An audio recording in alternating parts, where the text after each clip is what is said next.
Okay, imagine this. You land your first big TV gig, and not only do you get to share the screen with Alec Baldwin and Will Arnett, but you're also shirtless, wrestling one of them while the other barks orders at you. Sounds like a bizarre fever dream, right? But for Matt Lauria, this was very real, and it happened on 30 Rock, one of the most iconic sitcoms of the 2000s. Let me tell you why this one scene, this random guest spot, might be one of the most fascinating career-launching moments in recent TV history. Here's the thing, most actors spend years grinding for a break like this.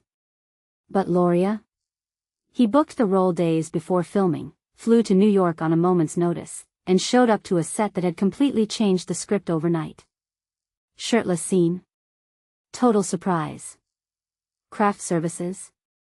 He didn't even know that was a thing, hence the 2 Egg McMufflers on the train ride over. If that's not a start at the bottom story, I don't know what is.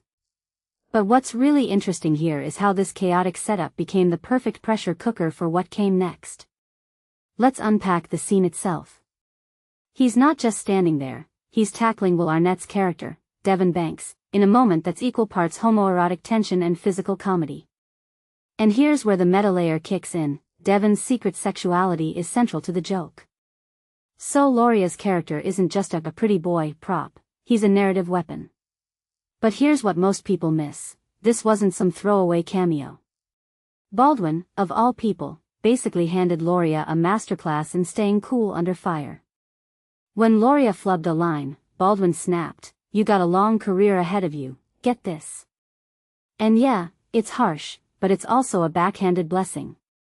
That moment probably taught Lauria more about the industry than any acting class ever could. Now, let's zoom out. Why does this matter? Because this one scene is a microcosm of how TV careers are built, or not. Lauria's next roles in Friday Night Lights and Parenthood didn't happen because of his resume, they happened because he survived the 30 Rock ringer. And think about this, how many actors get a first impression this intense? Most shows would have cast a background extra. But 30 Rock writers doubled down on the absurdity, and that risk paid off. It's a reminder that sometimes, the best casting choices aren't about polish, they're about raw, unfiltered momentum. But here's the deeper question, what if Lauria had choked? What if Baldwin's tough love moment had broken him instead of fired him up?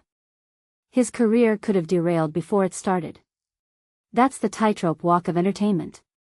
One scene, one line, one split-second decision, and your life changes. And honestly, that's both thrilling and terrifying.